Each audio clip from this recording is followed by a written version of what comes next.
Om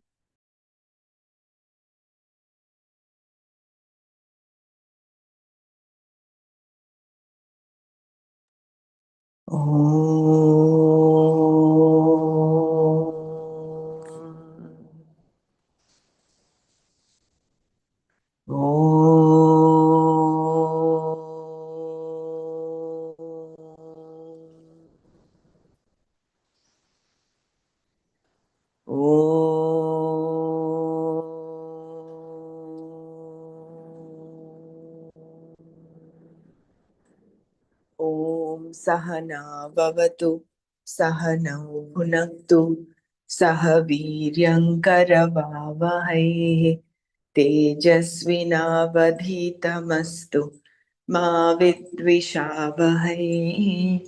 Om Shanti Shanti Shanti. Narayanam Namaskritya Naram Chaiva Narottamam Devim Saraswatim Vyasam Tato Jayamudirayet.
Jai Gurudev. So we'll repeat this story that we did yesterday. The confusion between Satya and Mithya. The one para before that was, now why are you sad? Is it due to Asat or Sat? If you say you are sad because Asat is going, you must see that going is the nature of Asat and that it is not real. Therefore, you cannot cry for the Asat. When one's understanding of Satya is lacking, then Mithya becomes Satya, resulting in confusion. Without Satya, there is no Mithya. Mithya must be understood as Mithya and Satya as Satya. Only then does everything fall into its own place. Satya does not elicit any sorrow, and Mithya does not have the status to cause sorrow. If there is sorrow, it is Mithya. The confusion between Satya and Mithya. There is a well known story that illustrates the confusion between Satya and Mithya. It is as follows. In the court of a particular king, there were two scholars. One was an Advaiti who said that Brahman was Satya and the world Jagat was Mithya. He talked about this constantly, Vedanta being nothing but a discussion of Satya and Mithya, cause and effect, Karana Karyavada. He told the king that Karana was Satya and Karya was Mithya. The whole world, including one's body, was Karya and therefore Mithya. There was nothing away from that Brahman, and that Satya, Brahman, was independent of everything. The king did not understand what the scholar was saying, but he liked the idea.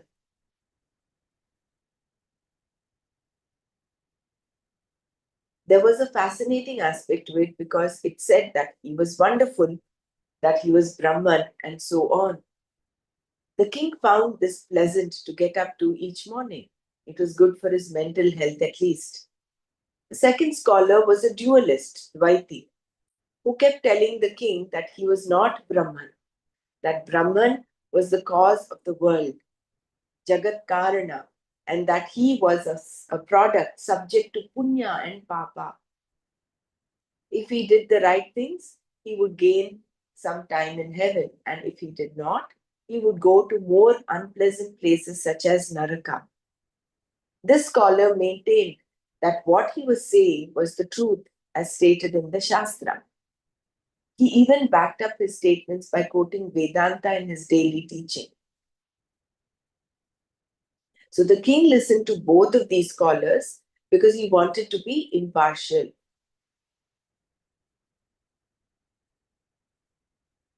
Although he generally slept in the second scholar's class, this made the second scholar a little jealous of the other one, who seemed to be getting more attention from the king. The time came when the king went on a big pilgrimage accompanied by a large retinue, including his two teachers. As they walked through a forest which was infested with many wild animals, they were confronted by a huge elephant with enormous tusks. The first scholar spied the elephant first and cried out, "Elephant, Maharaj, elephant." He then began to run, and of course, everyone else ran too. It should be remembered that these Advaitis are all very alert people, and because they understand things as they are absolutely practical also. Because they are not encumbered by projections, problems, or shadows, they are free to deal with things objectively. And so the scholar was the first to see the elephant and run. The king also ran along with the Dvaiti and the others.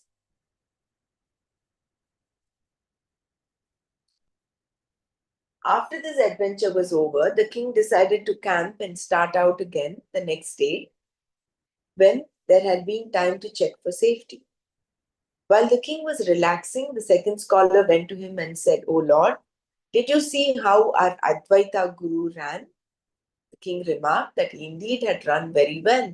In fact, he reached safety before any of the others. "That's what I mean," said the Advaiti. "He says the world is mithya, and yet he ran away from the elephant. If this world is mithya, then the elephant must also be mithya. Why did he run from a mithya elephant? Everything he's been teaching is all so much verbal nonsense. That is why, Maharaj, I told you that there is no mithya. Everything is satya. The second scholar then pressed his point a little further. I do not understand his running, given what he teaches. Perhaps Maharaj understands it better. The king also found that it did not make sense to him. So he summoned the first scholar and asked him to explain himself. Out of respect for his teacher, the king gave him an opportunity to explain himself. He said, Sir, you said everything is mithya. Therefore, the elephant is also mithya, is it not? The scholar agreed that this was correct. Then, why did you run away from the elephant? The king asked. Maharaj, the scholar replied, the elephant is indeed mithya. But when did I tell you that running was satya? Running is also mithya. Please find any sorrow or fear in me. There is none. I just did what was to be done. This is the vision. Vedanta says that everything is satya from the standpoint of the Sat Buddhi, and everything is mithya from the standpoint of the Asat Buddhi. The vision does not exclude anything. We have to understand everything. Any action, karma, is mithya. For example, we talk of running as an action. But if we do some inquiry into this so-called action, we see that we cannot categorically say what is running, whether lifting the leg is running or placing the foot is running. We cannot say. This is true of any action. Therefore, it is all mithya. The person performing the action, the karta, is mithya, as is the action kriya. Therefore, the whole thing is mithya. Only Atma is Satya. Once you see both Satya and Mithya very clearly, as the Panditas do, there is no reason for sorrow. Lord Krishna has shown that what is Sat, self-existent, does not have abhava at any time, meaning that there is no end, no non-existence for it. Satah abhavaha na vidyate. And Asat, being only a name and form, depending upon the Sat, has no real bhava, no real being. Therefore, it is Nitya.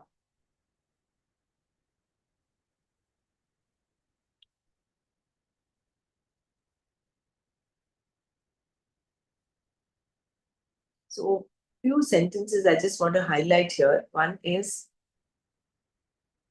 the Advaitis are very alert people, and because they understand things as they are absolutely practical. Because they are not encumbered by projections, problems, or shadows, they are free to deal with things objectively.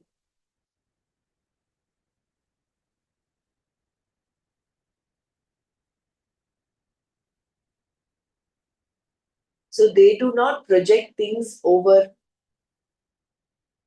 their cognition is very crystal clear. What is Satya, what is Mithya.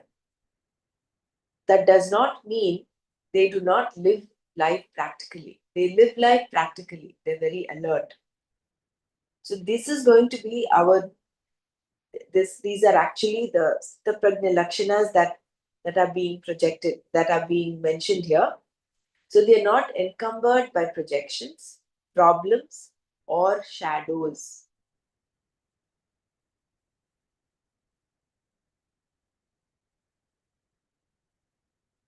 So they basically live in the moment, they are alert, and they see things clearly.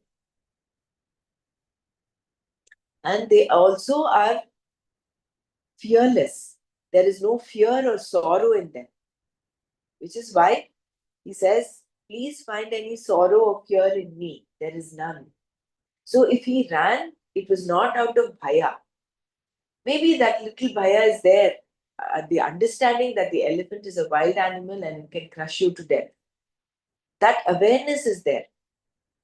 And it is out of this awareness that he did what was practically to be done. He ran. So, elephant is mithya, no doubt, but running is also mithya. What is satya is just the swata siddha atma, which is the sat buddhi, the object of the sat buddhi.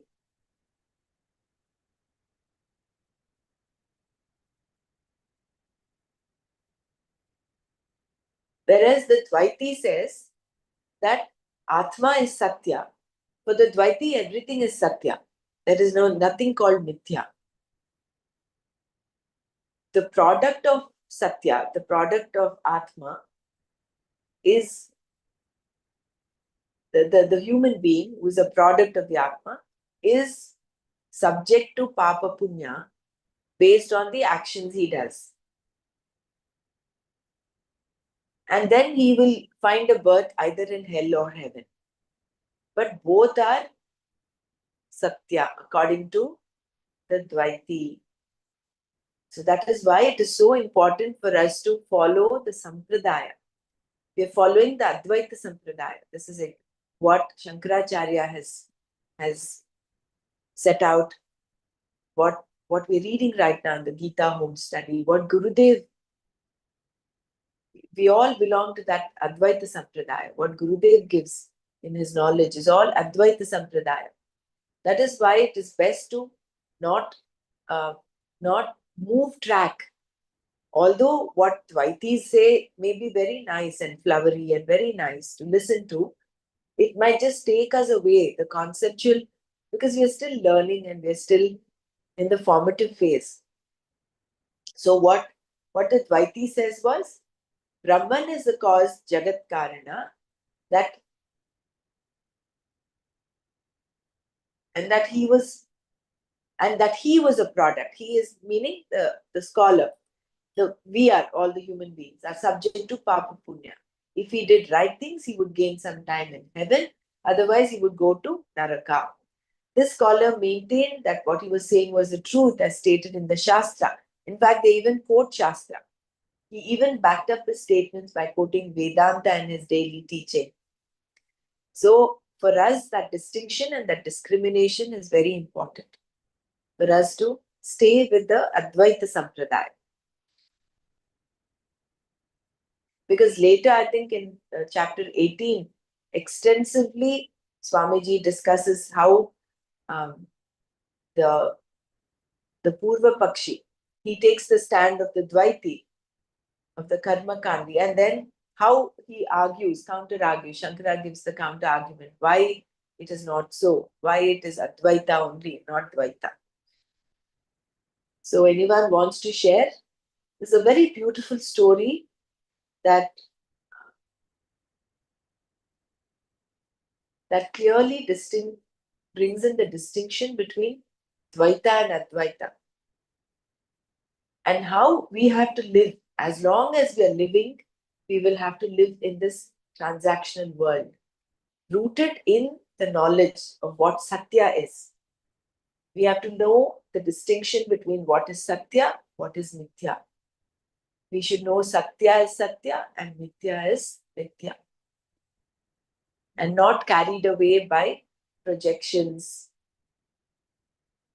problems, shadows, sorrow, fear.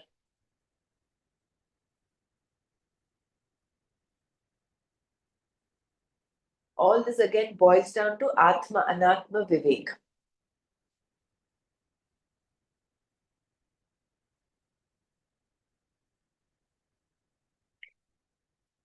Anyone wants to add anything into this before we forward?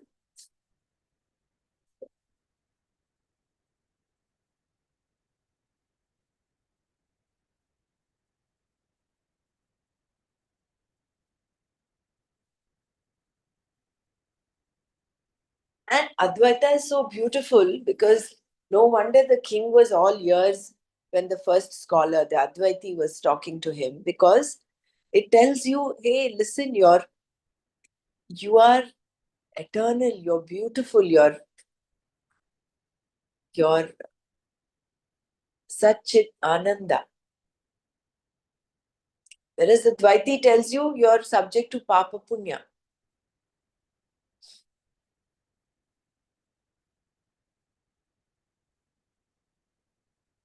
The Dvaiti has a very limited uh, understanding of the Jivatma, of the Jiva.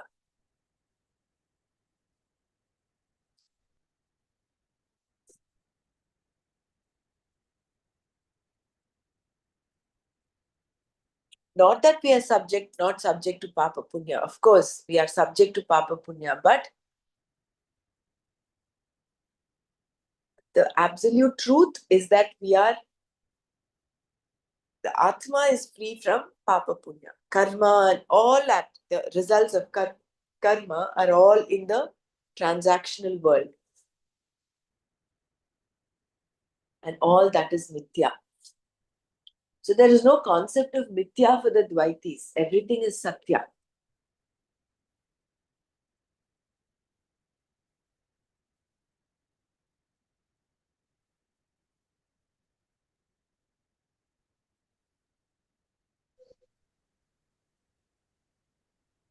So the I think this transitional world, if we take it as a stage and we are acting the roles, then it will become more easy to operate and still be in Advaita. And then Papa Punya also, like, we need to transcend the Papa Punya also. No, we cannot hold on to that result oriented, and then automatically when you are playing the roles, wearing different caps and coming out of it, which is sthai, uh, it becomes more easy, whatever you have narrated up till now. Yeah, which Taking is this why, as a whole stage, and anyway that stage is also going to continuously disappearing. It's not a steady stage, impermanent stage, continuously. that is why what we need to do is do what is to be done at that point and do it well. That is why Gurudev says clarity in thought, clarity in the mind. And this is the clarity. What is the clarity? Clarity of what Satya is, what Mithya is. And it doesn't mean because it's Mithya, you can just do some riffraff thing. No. Which is why Krishna tells Arjuna, stand up and fight. Fight for Dharma. He didn't say just kill all Duryodhana, Karna, and everybody and save and not shoot arrows at Bhishma and Drona. He said fight for Dharma. He said uh, he did not create a subway and say no, you can't do this, you do this. No. So therefore, even in this Mithya world, when we do things perfectly with that clarity in our mind. Clarity in your mind, purity in your heart, and sincerity in action. Any action you do it sincerely. Not half-hearted and lukewarm. No, it doesn't work. Which is what is meant by being in the moment, being 100%, taking responsibility.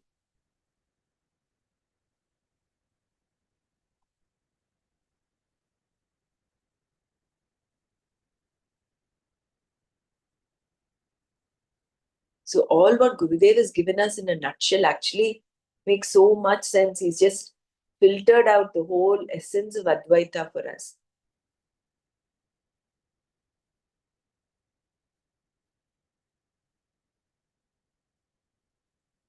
The inexplicability of Mithya. What is Mithya then? It is neither Bhava nor Abhava. It does not have an existence of its own, nor is it totally non existent. It is something in between, which is what we mean when we say that mithya is inexplicable. There are others who say that reality, the vastu or sat, is inexplicable. The vision of Vedanta is just the opposite.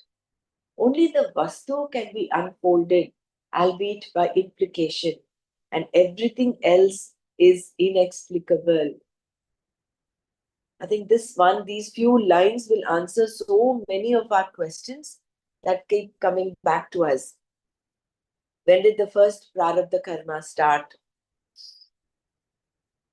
When did the first human being arrive? Why? Because mithya is inexplicable. Vedanta says satya is something that can be unfolded, but mithya is inexplicable. It's a matter to wonder. So it is neither existent, it doesn't have an existence of its own, nor is it totally non existent. Maya is mithya, right? Mithya. So ya ma sa maya.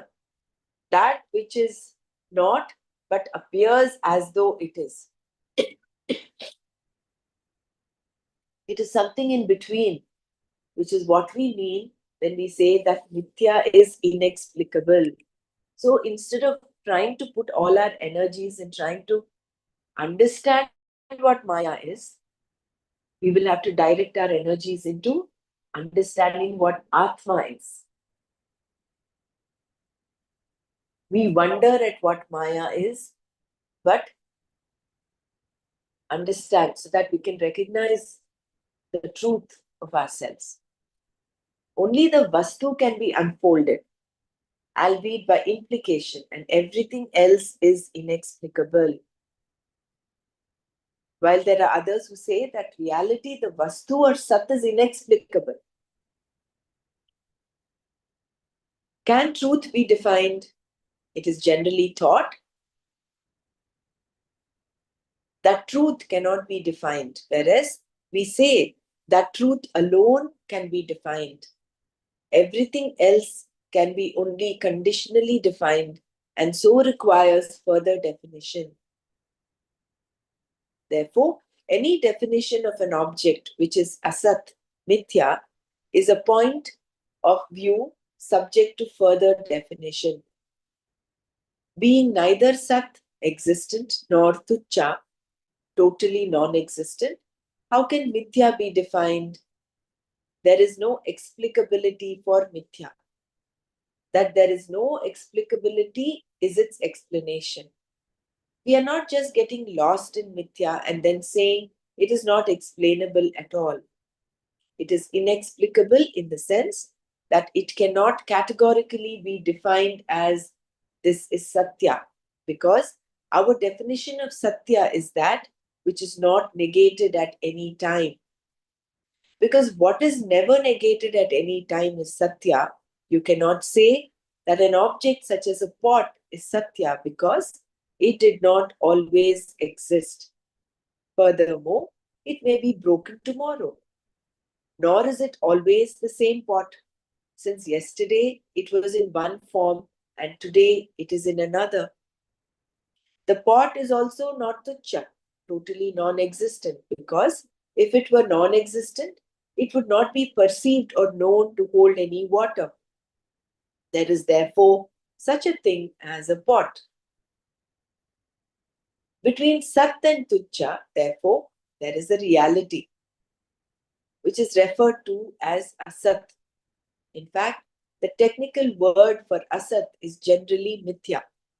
Although the words Asat, Mithya, and Maya are all used in the Shastra, the ontological definition for this order of reality is Mithya. What is not subject to negation in all three periods of time, past, present, and future, is Satya, and that which does not exist at all in all three periods of time is Tucha. Therefore, what is in between becomes Mithya or Asat.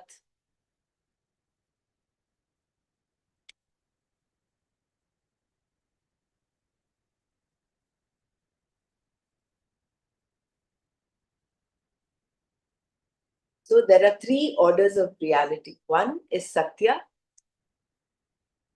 One extreme is Satya. The other extreme is Tucha, which is totally non-existent.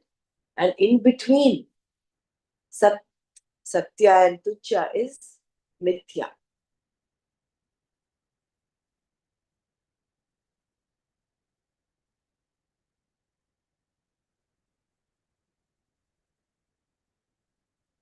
I'm not sure whether I can draw this parallel, but the waking state where you see, perceive things and everything is, if we can liken it to Satya, and the deep sleep state where the whole world is non-existent as Tucha, and in between the dream state where we as though create a whole new world with people and objects and situations, which actually is not.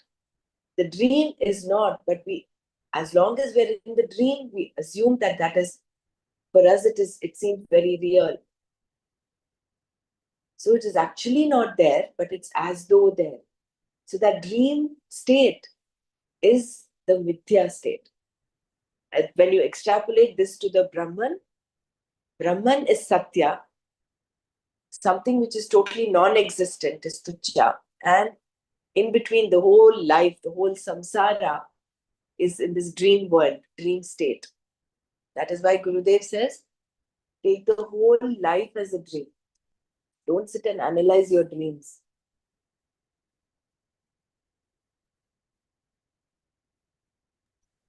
But the Harim, deep sleep state wouldn't be like you want it is that time that we are connected with ourselves, so we always want to have that experience of deep sleep. We read that No, that is also. why. No. That's why in the beginning itself, I gave a disclaimer about the example.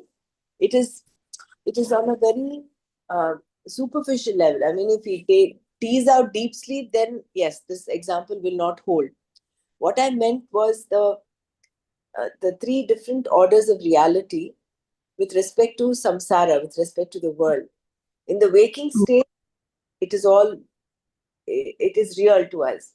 Whereas in deep sleep, there is no samsara at all. No sansara. Okay, right. So Okay. with that in mind, I know I'm sorry about the confusion, but it just came to me, and therefore I wanted to share it. Although it may No, not. no, I understood what your context, in which context you're saying. Yeah. Right. Analogy is needed to understand so abstract thing now. That is why Brahmaraji is giving this example, which Yeah. gives us little bit hold or more understanding. But it is correct that totally unreal is like having a horn on the Man's rabbit. Totally unreal, then apparent, and then real. Like these three different. So she has given that analogy, which is very useful, Right. at least to understand it.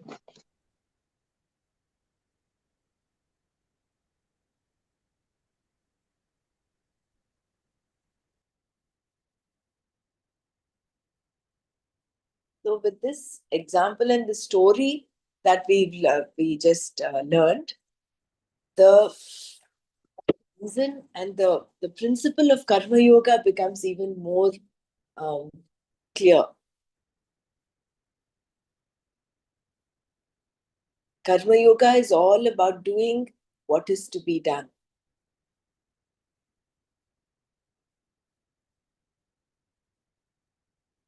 and doing it to perfection.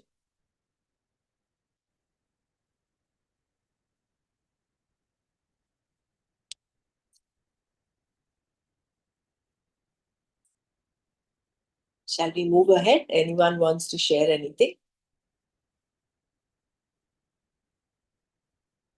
So basically, if we can understand that whatever has a birth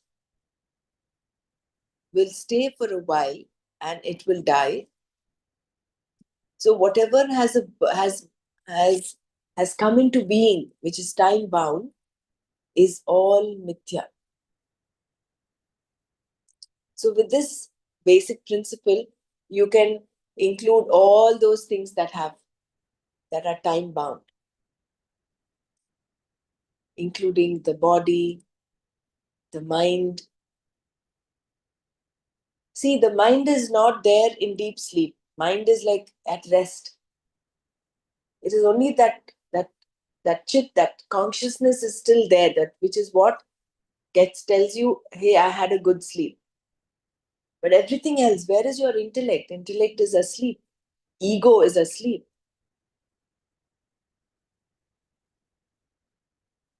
So they are not existent then in the deep sleep state. So they are all come under the gambit of mithya.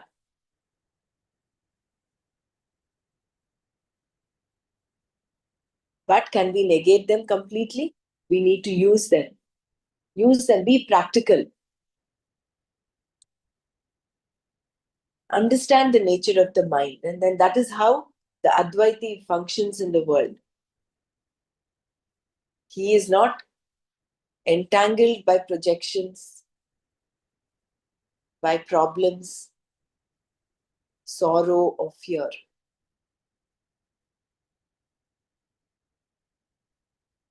That is why we need to get rid of raga, dvesha, and bhaya, fear as well.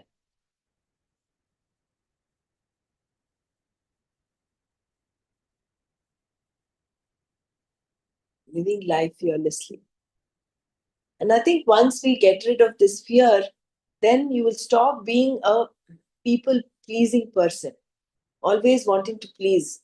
That itself is an entanglement. Because then you might not do what is to be done. You might do things to just please others.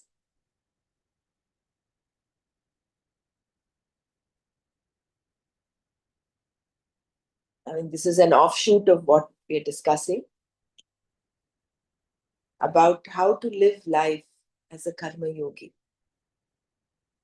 as an Advaiti, having been exposed to this knowledge of what the truth is.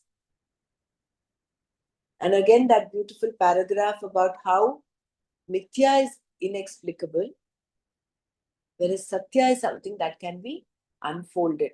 And that is what for a mumukshu is who is in search of truth. Mumukshu is not someone who wants to explain mithya, who wants to understand mithya. Forget about it. You can't understand mithya. It's inexplicable. That is the definition of mithya. Something that cannot be explained. Whereas you can give the satya, the features of satya, that which is there in all the three states of existence, past, present, and future. If we go back to our definition from Tattva Bodh, Atma, Atma kaha?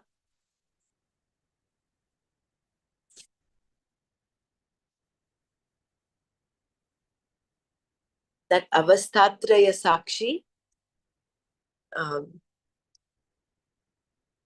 what is that?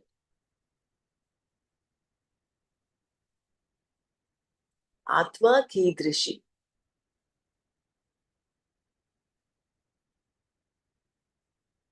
Just getting the end of the answer, not the beginning.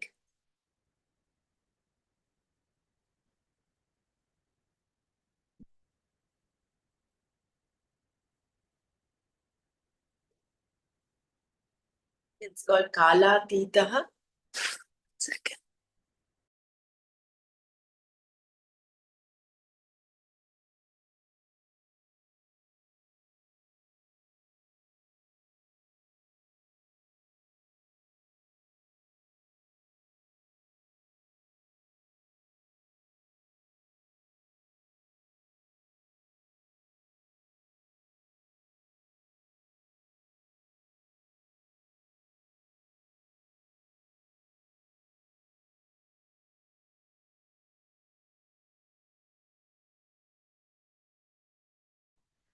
Hari ओम् आत्मा सच्चिदानन्दस्वरूपः एव किल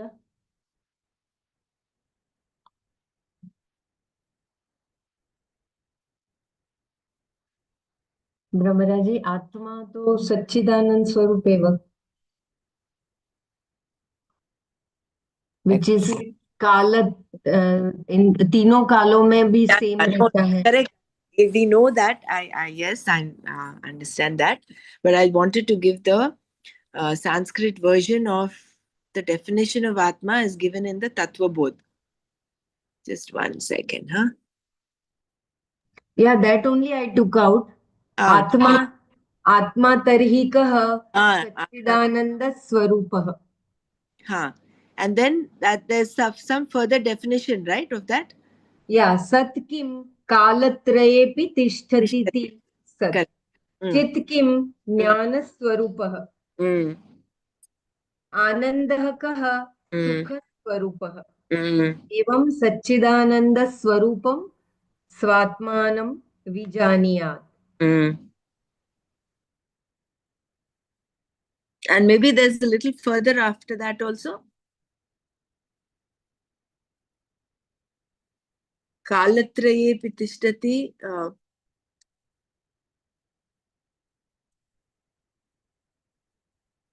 Maybe that comes under the, when you're talking of the shariras. We need to revise our Tattva Bodh one more time. There is that Atma Kaha, like I just opened. It's Thul Sukshma Karan Sharirad Vyakti Riktah Yes. Panchakosha Atitah San Avastha Traya Sakshi Sachitanand Swarupah San Yastishtati Sa Atma. Yeah, can you just repeat that one more time? Thank you, Yeah. Dr. स्थूल सूक्ष्म कारण शरीराद व्यक्तिरिक्तः पंचकोशातीतः सन् अवस्थात्रयी साक्षी सच्चिदानंद स्वरूपः सन् यस्तिष्ठति स आत्मा. Yeah. All the sharira trayam, the threefold body, kosh panchakam, these are all the anatma, avasthatrayam.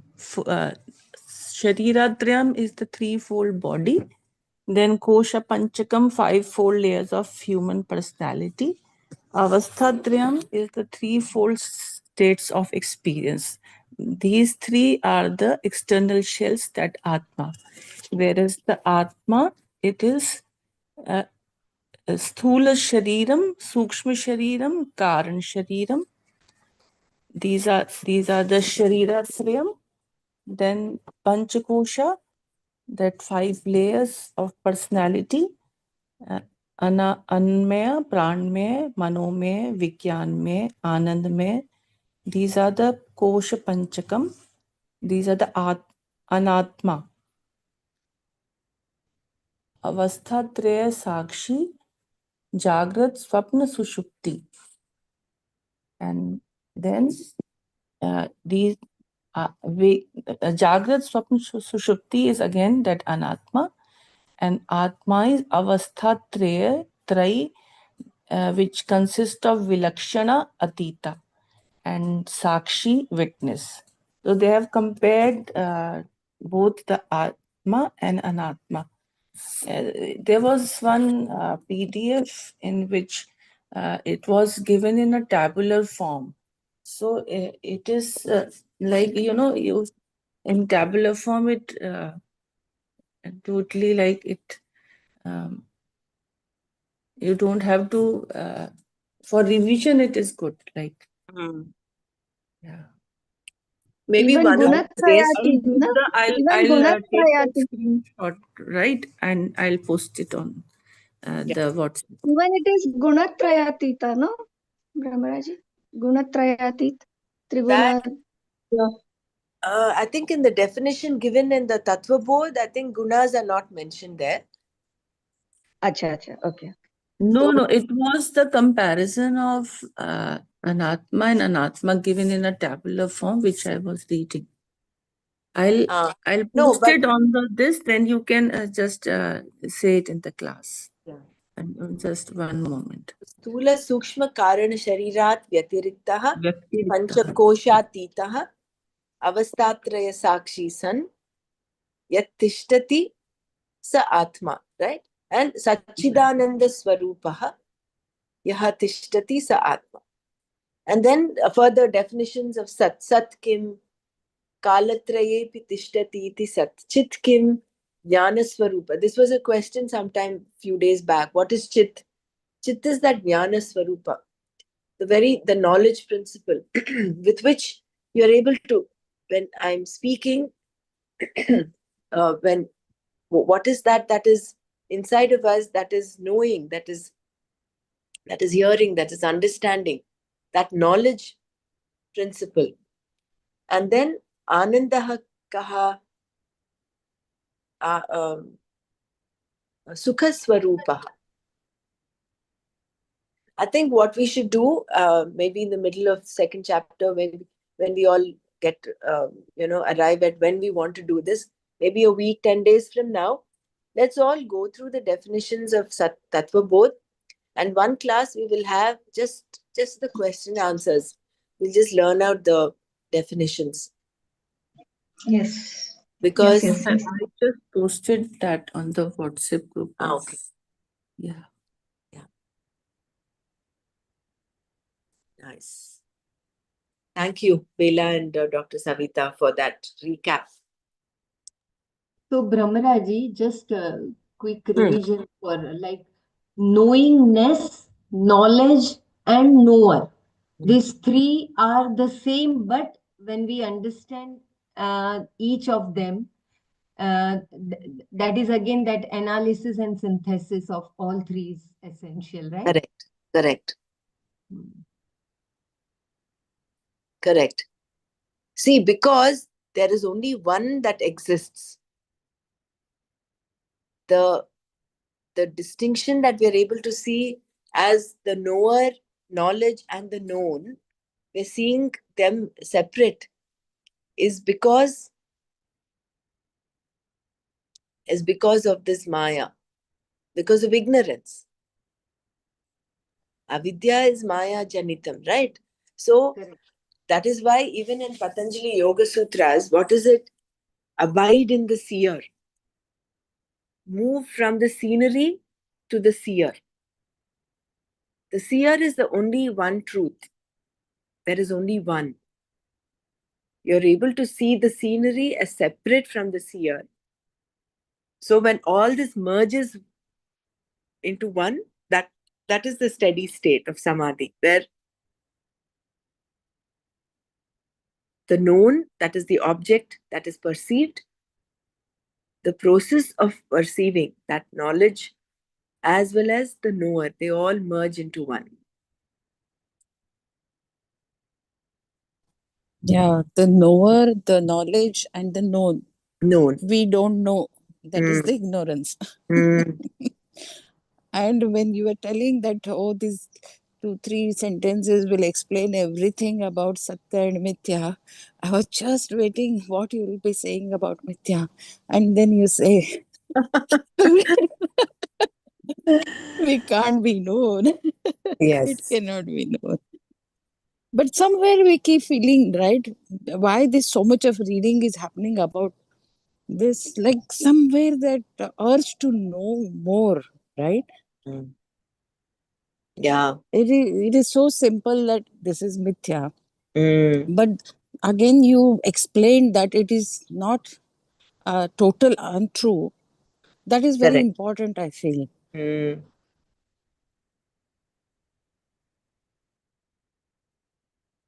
So Swamiji has used such a beautiful and prompt word. We impute. It is like we superimpose that like an imputation, and that organ we feel as if it is real.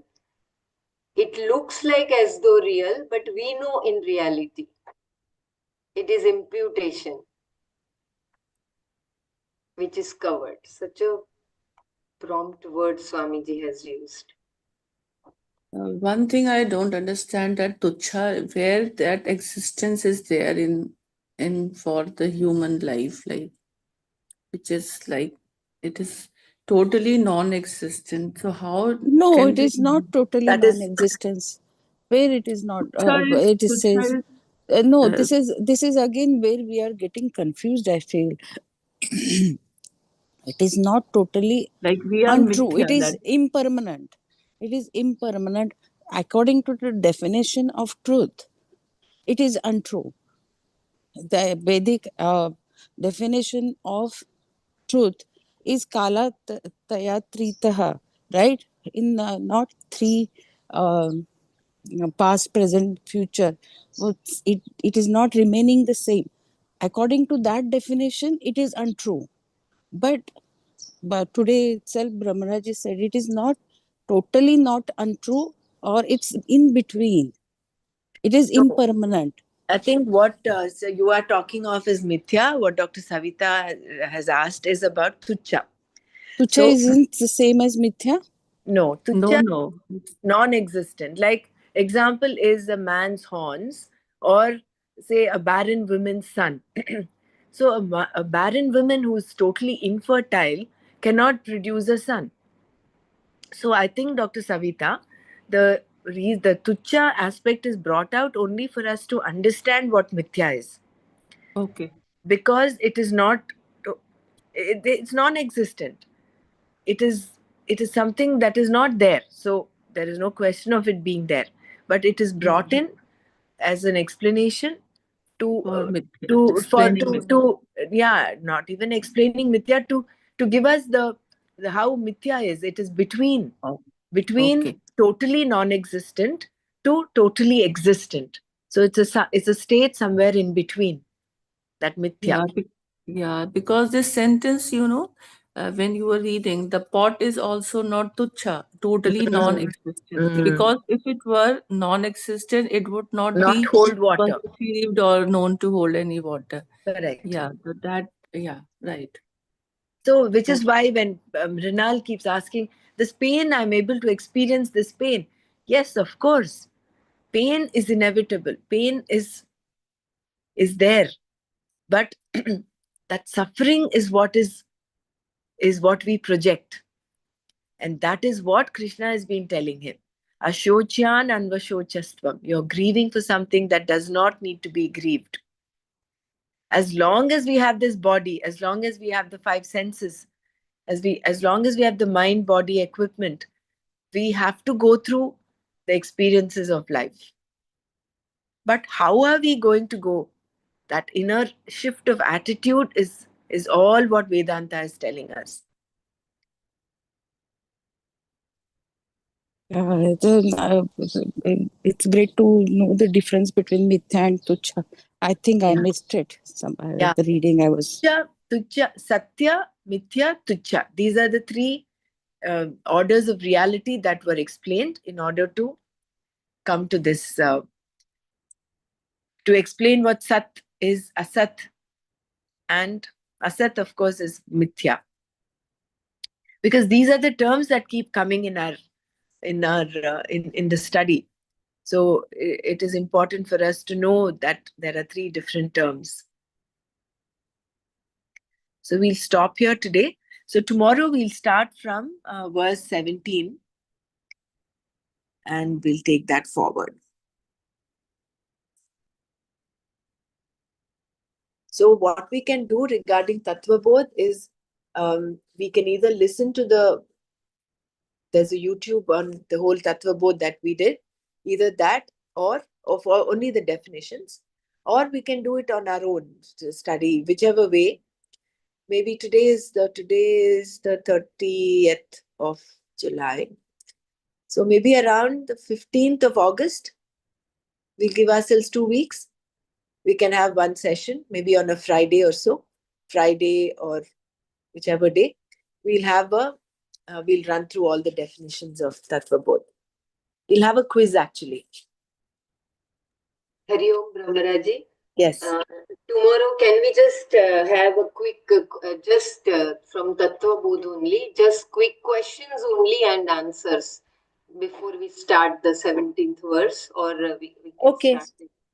I was thinking we'll study a little bit and then do. Yeah, of course, it requires a deep study, definitely. We need to visit there in detail also. Yeah. Okay. Okay, we So will you want start. to do, we can do an initial kind of a quick rapid fire maybe of Tattva Bodh, so for us to know how much we remember, and then we can go back to the study and then we'll have a proper revision later. We'll do that. So you want to do Tattva Bodh tomorrow? No, as you have said, we will give us 2 weeks. In 2 weeks' time, we will try to watch that our Tattva Bodh by Nanaji, what we did with him. Yeah. How we Or will watch. we can even play that tomorrow. That Tattva Okay. Bodh. That's less than an hour, I think, and we can do that, and then we do individual study, learn up the definitions, like how we learn up formulae in algebra and maths, physics and all. We learn them up nicely, and then we can have on the 15th or so, we can have a proper session on that. Okay, we'll do that tomorrow then. Okay. So tomorrow we will watch the YouTube video of Tattva by Nanaji. Okay. Yes. Will one of you be able to retrieve that and show? Yeah, Brahmaraj. Okay. Sure. Okay. I will do that. Yeah. I think learning of definitions would be the most helpful because it is the complete information in that. So it is we have to make an extra effort so that we learn. We usually forget every time, no, the definition. Correct. So repetition is important. Yeah. So we'll close here. Om Loka Samasta Sukhino Bhavantu. Om Shanti Shanti Shanti. Om Tat Sat Shri Krishna Arpanamastu. Jai Gurudev. I'll play Maya Panchakam today instead of the meditation.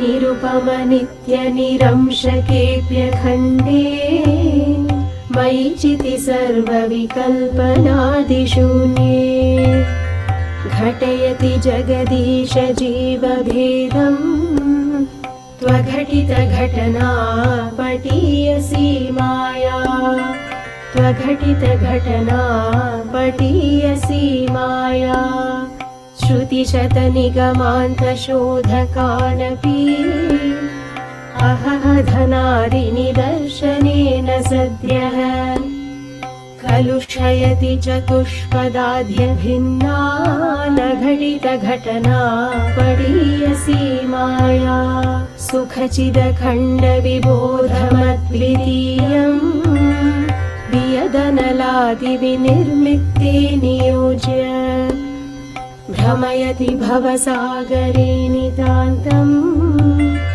त्वघटितघटना पटीयसी माया अपगतगुणवर्णजातिभेदे सुखचितिविप्रविडाद्यहङ्कृतिं च स्फुटयति सुतदारकेहमोहम् त्वघटितघटना पटीयसी माया विधिहरिहरविभेदमप्यखण्डे बत विरचय्य बुधानपि प्रकामम् भ्रमयति हरिहरविभेदभावा न घटितघटना पटीयसी माया त्वघटितघटना पटीयसी माया